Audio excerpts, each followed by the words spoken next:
बोल गुरुदेव भगवान की जय। प्यारे कृष्ण कन्हैया लाल की जय। श्री भक्तमाल में आज है चरित्र श्री पाद पद्म जी। गुरु गमन कियो परदेश, शिष्य सुर धुनि दृढ़ाई। एक मंजन एक पान हृदय वंदना कराई। गुरु गंगा में प्रविश शिष्य को बेग बुलायो। विष्णुपदी भय जान कमल पत्रन पर धायो।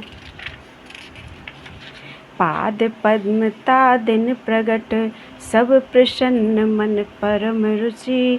श्री मार्ग उपदेश कृत, श्रवण सुनो आख्यान सुचि।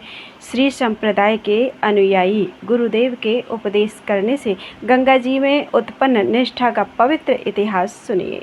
गुरुदेव अपनी अनुपस्थिति में अपने समान गंगा जी को मानने का उपदेश देकर चले गए।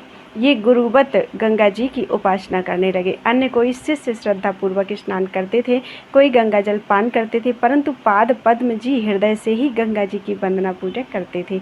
कभी भी गंगा जी में स्नान आचमन नहीं करते थे।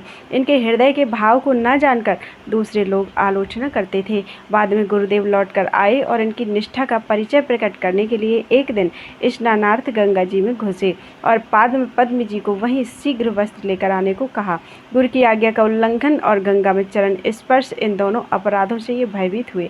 भाव जानकर गंगा जी ने तट से लेकर गुरु जी के समीप तक कमल पत्र प्रकट कर दिए। उन्हीं पर पैर रखते हुए ये गुरुदेव के समीप दौड़कर गए। पाद पद्म जी का जो प्रभाव गुप्त था वह उस दिन प्रकट हो गया। इस दिव्य चमत्कार को देखकर सभी के मन में गंगा जी और पाद पद्म जी में अपार श्रद्धा हो गई। उसी दिन से उनका पाद पद्माचार्य यह नाम पड़ गया। श्री प्रियादास जी महाराज ने इस घटना का अपने निम्न 2 कवित्तों में इस प्रकार वर्णन किया है। देव धुनि तीर सुकुटीर बहु साधु रहे गुरु भक्ति एक न्यारो नहीं हो सके। चले प्रभु गाँव जिनि तजो बलि जाओ करो, कही दास सेवा गंगा में ही कैसे छुए सके। क्रिया सब कूप करे विष्णुपति ध्यान धरे, रोष भरे संत श्रेणी भाव नहीं भय सके। आए ईस जाने दुख मान सो बखान कियो, आने मन जाने बात अंग कैसे धोए सके। चले लेके नान संग गंग में प्रवेश कियो, रंग भरी बोले सो अंगोछा बेगी लाइए। करत विचार सोच सागर नवारा पार, गंगा जू प्रगट कहो कंजन पे आइए। चले अधर पग धर सो मधुर जाई, प्रभु हाथ दियो लियो तीर भीर छाइए। निकषत धाय चाय पग लपटाए गए, बड़ो परताप यह निश दिन गाइए। संत श्री पाद पद्म जी आचार्य जी महाराज का संक्षिप्त परिचय इस प्रकार है। श्री पाद पद्म जी श्री संप्रदाय के अनुयायी परम वैष्णव संत थे। इनके अपने गुरु और माता गंगा जी में अनन्य श्रद्धा थी। इनके पाद पद्म नाम पढ़ने की बड़ी रोचक कथा है जो गुरु और गंगा जी के प्रति इनके अनन्य भक्ति को दर्शाती है। पाद पद्माचार्य जी अपने सद्गुरुदेव को साक्षात परमात्मा मानकर उनकी अत्यंत भक्ति भाव से पूजा सेवा किया करते थे।